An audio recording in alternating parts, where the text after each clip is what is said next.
Bientôt Noël, et au programme ce matin pour cette mère de famille, emballage de cadeaux. Mais cette année, pas de papier, elle utilise des tissus particuliers, les furoshiki, une tradition japonaise. Il a un petit côté très chic, très sophistiqué. C'est un peu comme si on habillait des cadeaux avec une tenue de soirée, ça fait tout de suite plus élégant. Pas de scotch, pas d'attache, le tissu se plie et se noue. Moi, je trouve ça très joli. Elle se les procure sur Internet, entre 4 et 16 € selon la taille. Plus cher que le rouleau papier à 1 € le mètre, mais intéressant sur du long terme. La grande différence avec le papier, c'est qu'on peut le réutiliser à l'infini. Et donc c'est ce côté assez écologique qui me plaît. Pour certains objets, la tâche est un peu plus compliquée. Alors les tutoriels sont bienvenus. Des sites internet qui se sont multipliés et qui encouragent les achats zéro déchet. Dans cette boutique japonaise à Paris, les kimonos se sont fait voler la vedette par les furoshiki. Ce qui se vend mieux, ce sont des petits furoshiki qui font 50 sur 50.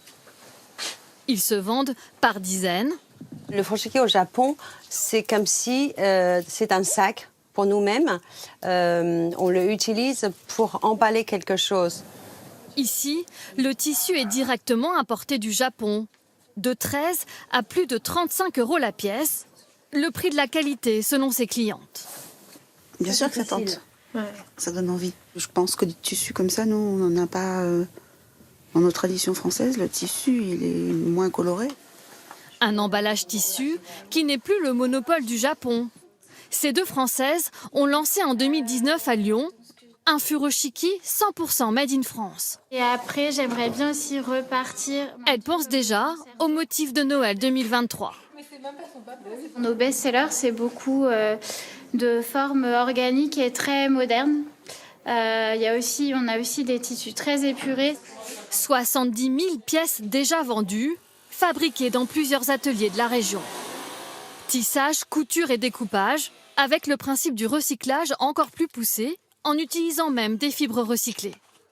Le coton, c'est pour la tenue du tissu, et le polyester, c'est vraiment pour donner un petit côté brillant, pour rappeler un petit peu l'esprit de l'emballage cadeau classique.